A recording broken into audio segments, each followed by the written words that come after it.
Hi guys, this is Laurel. I thought I would do a video today on using an iPad Pro and the Apple Pencil as a pen tablet on the computer for digital scrapbooking. And some of you may be wondering why why I'd even be doing this, but there's some cool things that you can do with this that you can't do with your mouse. So what I'm going to do first to get started is I'm going to put this lightning pin connector in there in the charging port of my iPad, and then I'm going to take the rest of the cord, wrap it around the back of the laptop, and then plug it into a USB port on the other side of my computer so I have the cord out of the way. And I'm going to go ahead and use the Duet app. You can also use AstroPad if you would like, but I'm going to use Duet here, and you can see here that my iPad is now mirroring my computer screen with that app. And to reduce arm pain and to keep it more ergonomic when we're using the tablet, I'm going to go ahead and put on this glove by Mutter. I found that this was a good accessory for my hand, and it helps reduce drag on the screen and pain in my hand. And then I'm also going to take this Apple Pencil cover by Stylus. It's pronounced Stylus, but it starts with a Z. And so what I'm going to do is I'm going to slide the Apple Pencil in, and then I'm going to go ahead and tighten down that metal ring a little bit, and then I'm going to put the top of the stylus cover over. And I will have all these things linked below in the description bar, so if you want to go and find these for yourself, you can. I'm going to go ahead and screw this in so it's snug. And then I like this because there's two little gray dots that I'll show you in a minute, and once those two little gray dots are lined up on each half of the cover, you know that it's assembled correctly. And the cool thing about this is I can retract or expose the tip of the Apple Pencil when I'm working with it, and then when I'm not, to protect the tip, I can retract the tip, and the cap of the Apple Pencil pops out too. So now what I've got here is I'm going to take the case off my iPad because it hurts my hand and it's not as ergonomic, and I just find it's better to have a flat, smooth surface to work with. So I'm going to take it out of the cover and then plug it back in, and I'm going to be working today with a page that I made here that shows you some doodling and writing that I did with the Apple Pencil.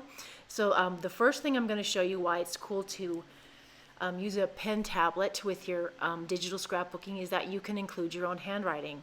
So what I've done is gone and got the brush tool, and then I'm going to zoom in, which is a little tricky in this app. You're supposed to be able to pinch and squeeze, but it doesn't always work. And then once I'm zoomed in enough on my journaling card there, I'm just going to go ahead and write out my journaling just like I would on a traditional scrapbooking page. And you can make the comparison between my writing on the pen tablet and the writing that you see on those two Post-it notes to see if you think it's similar enough. I actually do. And even though it's a little tricky, like I had to just undo my writing because I didn't like it, it takes a little practice, but if you will stick with it, and if you will give it a chance, you will really enjoy having your own handwriting on your scrapbook pages, your digital ones. Because the biggest thing is we just need to understand that we can have our writing on a digital page. It doesn't have to just be on traditional pages.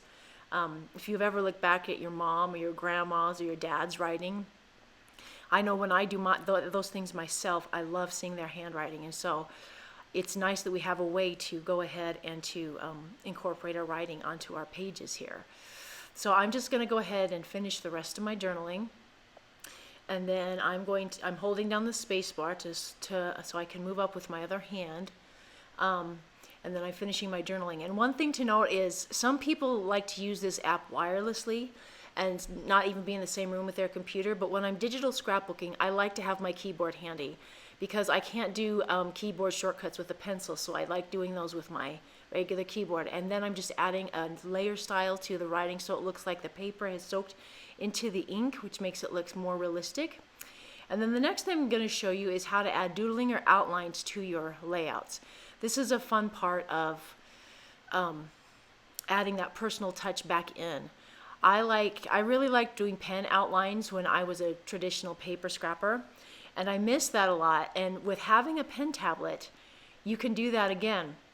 And you can see here, one thing that I like about this is that I can rotate the iPad so that when I'm drawing lines with my pen, or my pencil, I can pull instead of pushing, because I find when I draw and I do a pulling motion, my lines are smoother and a little straighter. So that's what I'm doing there. And And then if you look at this little scalloped border up here, you can see that I did some doodling up there on them as well. And one nice other thing about this is that I can also undo as I go if I don't like a line, instead of like with a traditional paper page where if you draw a line incorrectly, you're just kind of stuck with it.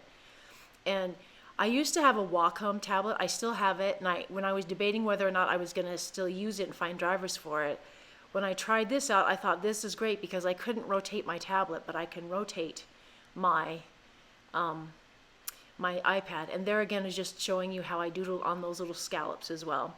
So now I've got another piece of paper out, and I've gone and clicked on the foreground color boxes to change the color, because I've got a scallop border that I'm going to demonstrate how to do those little doodles like I did with the other scallops you saw on my scrapbook page. So what I did was fill the scallops with green, primarily just because so you could see what I was doing, and I got my brush tool back out and set it to a size that was great for doodling. That's small. You want a small brush, not a big one, a small hard brush, and then I'm creating those doodles. And what I'm doing is just giving each of those little scallops their own line. I'm not really connecting them up. There's a little space between each one, so it looks like a doodled border. And then in a minute, I'm going to turn the iPad and I'm going to finish up the straight edges of this doodle, this scallop doodle, sorry. So I just think, you know, some people have lamented to me that they could never digital scrapbook because they couldn't doodle or put pen drawings in like this, and I'm showing you here that you absolutely can do it, and you can have the convenience of digital scrapbooking all at the same time. So that's something else to consider. So I hope you guys will try that.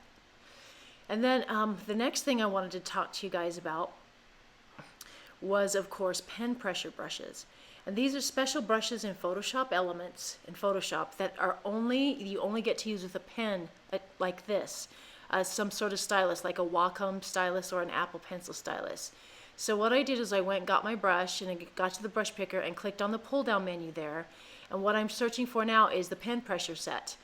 Photoshop Elements comes with a set of pen pressure brushes that are defaults.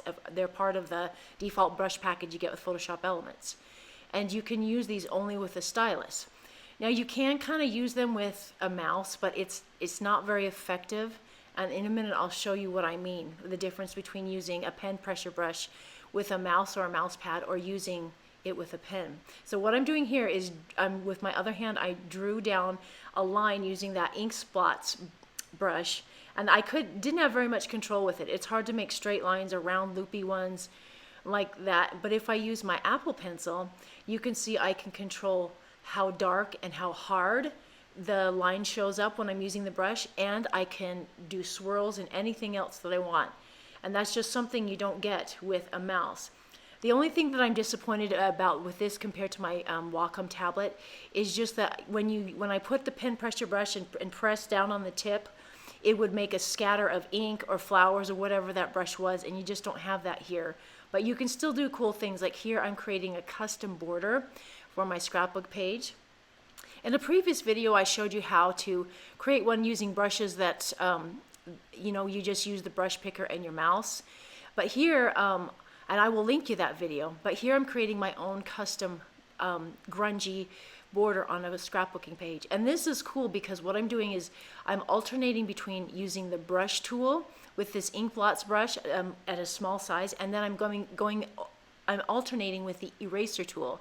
And anything that I get too thickly with the brush, I'm just erasing with the eraser until that border is the thickness and the size that I like and that I want, and that's really cool.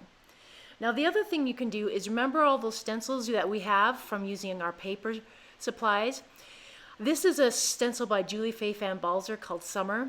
It's got a girl's face. And I tried drawing with it in Photoshop Elements and it wasn't working, so what I did was open an app called Procreate. And it's much better for doodling and drawing in that sense. So I went and traced Summer in Procreate, then saved this as a PSD file, airdropped it from my computer from my tablet to my computer, and now I have a layered PSD file and that I'm going to use here. I have this image of a girl, and this would be great for an art journaling page. I think it would probably work a little better if you saved it as a layered PNG file, because then it would be transparent. But you could see this could make a really cute art journaling page. All right, guys, that's it. I hope you found some great ways to use your iPad Pro as a pen tablet. I hope that you'll like, subscribe, and that you'll come back as soon as you can. All right, thanks, guys. Bye.